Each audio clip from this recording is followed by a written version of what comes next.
छत्तीसगढ़ के सरगुजा जिले के लखनपुर ब्लॉक के ग्राम केवरी मुख्यमंत्री पब्लिक स्कूल डीएवी में कोरोना गाइडलाइन का नहीं हो रहा पालन, शौचालयों में पसरी गंदगी, नहीं हो रहा साफ सफाई। दरअसल लंबे समय के बाद स्कूल खोला गया है और वह भी महज औपचारिकता मात्र रह गई। यहाँ पर पढ़ाई तो हो रही है मगर शिक्षक बिना मास्क लगाए बच्चों को शिक्षा दे रही हैं। शिक्षकों के द्वारा ना तो सोशल डिस्टेंसिंग का पालन कराया जा रहा है और ना ही मास्क का उपयोग बच्चों से कराया जा रहा है। साथ ही शौचालय पर पसरी गंदगी के बीच छात्र छात्राओं को शौच के लिए जाना पड़ रहा है, जिससे बीमारियों का खतरा बच्चों पर मंडराने लगा है। संचालित स्कूल में बच्चों द्वारा मास्क नहीं लगाए जाने के संबंध में डीएवी प्रिंसिपल विनय श्रीवास्तव से बातचीत की गई तो उनके द्वारा बच्चों के पेरेंट्स पर ही आरोप मढ़ दिया गया। शौचालय में पसरी गंदगी के सवाल पर गोलमोल जवाब दिया गया।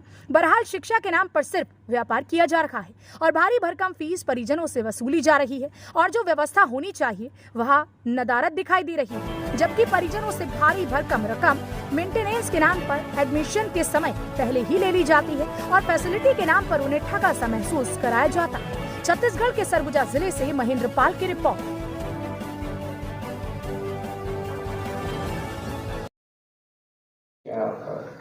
टॉयलेट्स रोज सुबह सफाई होती है। अभी बच्चे दिन भर यूज़ कर रहे हैं। अभी आप लोग आए हैं जब क्लासेस ऑफ होने वाली हैं, है ना, तो दिन भर बच्चे यूज़ किए हैं तो वो स्वाभाविक है कि टॉयलेट थोड़े से गंदे दिखेंगे आपको।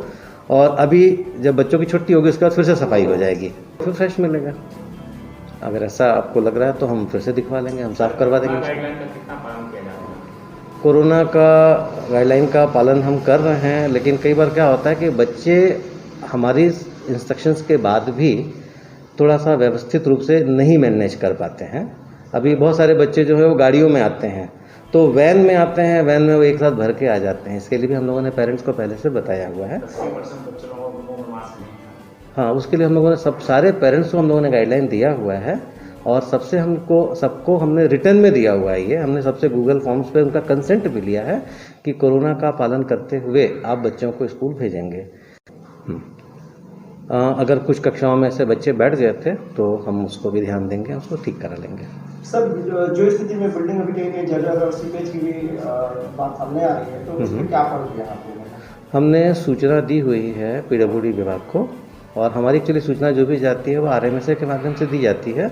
हमने पहले भी सूचना दी थी और जब हमारा विद्यालय क्वारंटाइन सेंटर बना था उस समय इसको बहुत सारे जो यहाँ पे लोग रहे थे उन लोगों ने हमारे स्कूल की बिल्डिंग को बहुत क्षति पहुंचाई, बहुत सारे दरवाज़ों को तोड़ दिया उन्होंने। तो उसकी भी लिखित सूचना हमने यहाँ पे दी हुई है जनपद पंचायत में सीओ साहब को, तो हम वेट कर रहे हैं कि वो बनवा लें उसका। सर, एक आखिरी क्वेश्चन जी, स्कूल में कक्षा संचालित होने के में सोशल डिस्टेंसिंग का पालन नहीं हो रहा है और मास्क का भी उपयोग नहीं किया जा रहा बच्चों के द्वारा, किसकी लापरवाही मानते हैं?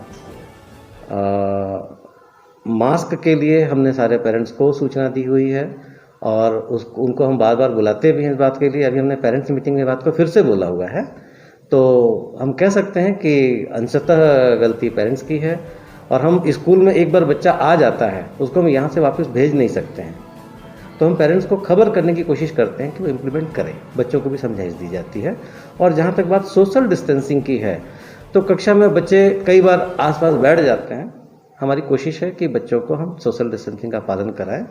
और टीचर्स मास्क नहीं लगाए हुए हैं तो इसमें क्या हम लोगों को कोई गाइडलाइन नहीं? जब टीचर्स बच्चों को पढ़ा रहे हैं तो पढ़ाते समय टीचर्स के और बच्चों के बीच का जो डिस्टेंस होता है वो 2 गज से ज़्यादा का होता है और अगर बच्चे के लिए वो मास्क लगा के पढ़ाते हैं तो कई बार वो कम्युनिकेशन प्रॉपर नहीं हो पाता है। हाँ, लेकिन अगर वो बच्चों को पास में जाते हैं उनके तो मास्क होने का बहुत कंपल्शन होता है। ये भी बता दीजिएगा क्या क्या समस्या है?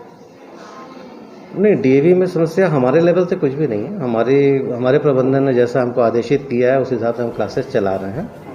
और अभी कोरोना काल है तो कोरोना काल के बाद जो हम लोगों ने क्लासेस शुरू की है तो उसमें हमारे पास कुछ कहना चाहिए कुछ सीमाएं हैं।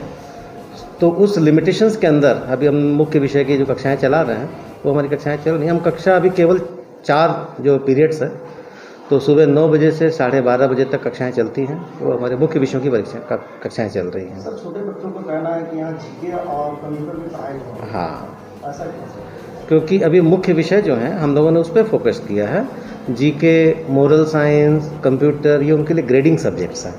तो ग्रेडिंग सब्जेक्ट्स की क्लासेस को हम लोगों ने रोका है क्योंकि हमको एक दिन में 4 क्लासेस हम लगा रहे हैं। तो 4 क्लासेस में इतने सारे विषय को देना अभी पॉसिबल नहीं हो पाया, लेकिन अभी इनकी कक्षाएं लगते हुए 2 वीक हुए हैं। अगले वीक से इनकी क्लासेस हम 6 पीरियड की कर देंगे, उसमें वो क्लासेस भी होने लगेंगे। लेकिन जैसा आप बता रहे हैं सर जी, कक्षाएं नहीं लग रही, लेकिन आप कक्षाएं नहीं लग रही ऐसा तो नहीं बोला मैंने। नहीं मतलब जैसा कंप्यूटर कक्षाएं और उसका हमारी नियमित लग रही हैं और उसका जीके का पढ़ाई नहीं हो रहा है जैसा आप बता रहे हैं। हाँ, लेकिन आपके शिक्षकों का कहना है कि इसका पढ़ाई हो रहा है, लेकिन बच्चों का कहना है कि पढ़ाई यहाँ नहीं हो रहा है, ऐसा क्यों? देखिए कंप्यूटर और जीके ग्रेड सब्जेक्ट्स होते हैं, इनकी कक्षाएं हफ्ते में 1 दिन होती हैं, है ना। अभी 2 हफ्ते लगे हुए हैं होते हुए, तो सारी चीज़ें हमारे शेड्यूल में हैं। अभी हम नेक्स्ट वीक से हमारे टाइम टेबल में ये आ जाएगा, लगने लगेंगे क्लासेस। सर टॉयलेट की बहुत ही बुरी स्थिति है, हर टॉयलेट खराब है, इसमें पानी भी नहीं डाला गया है, बच्चे इस पे क्या आपका? टॉयलेट्स रोज़ सुबह सफाई होती है, अभी बच्चे दिन भर यूज़ कर रहे हैं। अभी आप लोग आए हैं जब क्लासेस ऑफ होने वाली हैं, है ना, तो दिन भर बच्चे यूज़ किए हैं, तो वो स्वाभाविक है कि टॉयलेट थोड़े से गंदे दिखेंगे आपको। और अभी जब बच्चों की छुट्टी होगी उसके बाद फिर से सफाई हो जाएगी, फिर फ्रेश मिलेगा। अगर ऐसा आपको लग रहा है तो हम फिर से दिखवा लेंगे, हम साफ करवा देंगे। कोरोना का गाइडलाइन का पालन हम कर रहे हैं, लेकिन कई बार क्या होता है कि बच्चे हमारी इंस्ट्रक्शंस के बाद भी थोड़ा सा व्यवस्थित रूप से नहीं मैनेज कर पाते हैं। अभी बहुत सारे बच्चे जो है वो गाड़ियों में आते हैं, तो वैन में आते हैं, वैन में वो एक साथ भर के आ जाते हैं। इसके लिए भी हम लोगों ने पेरेंट्स को पहले से बताया हुआ है। 80% बच्चों लोगों को मुंह में मास्क नहीं है। हाँ, उसके लिए हम लोगों ने सारे पेरेंट्स को हम लोगों ने गाइडलाइन दिया हुआ है, और सबको हमने रिटर्न में दिया हुआ है। ये हमने सबसे गूगल फॉर्म्स पे उनका कंसेंट भी लिया है कि कोरोना का पालन करते हुए आप बच्चों को स्कूल भेजेंगे। अगर कुछ कक्षाओं में से बच्चे बैठ गए थे तो हम उसको भी ध्यान देंगे, उसको ठीक करा लेंगे। सर जो स्थिति में बिल्डिंग